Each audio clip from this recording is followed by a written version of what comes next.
இதை படிக்க முடிக்கும் என்று நான் சொன்னேன்.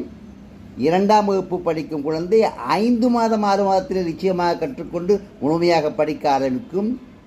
இப்பொழுது 3ஆம் வகுப்பு படிக்கும் குழந்தை 3 மாதத்தில் அதே தமிழை எழுதவும் படிக்கவும் கற்றுக்கொள்ளும். இப்பொழுது 4ஆம் வகுப்பு படிக்கும் குழந்தை 1 மாதத்திலேயே கற்றுக்கொண்டு எழுதவும் படிக்கவும் நிச்சயமாக ஆகும், படித்துக்கொள்ளும். அப்படி ஒரு நிலைமை சிந்திக்கின்ற தமிழ் மக்களே, சீர்தூக்கி பார்க்கின்ற தமிழ் மக்களே, அறிஞர்களே, ஆய்வாளர்களே, தமிழ் என் உயிர் மூச்சு என்று சொல்லும் என் அன்பு இனிய தோழர்களே, சகோதர சகோதரிகளே, ஆராய்ந்து பாருங்கள், சிந்தித்து பாருங்கள், சீர்தூக்கி பாருங்கள் இது எப்படி இருக்குமென்று. 21 எழுத்து தமிழ் எப்படி என்பதை நீங்கள் சிந்தித்து பாருங்கள். இதனால் ஏற்படும் நன்மைகள் என்னவென்பதை சிந்தித்து பாருங்கள்.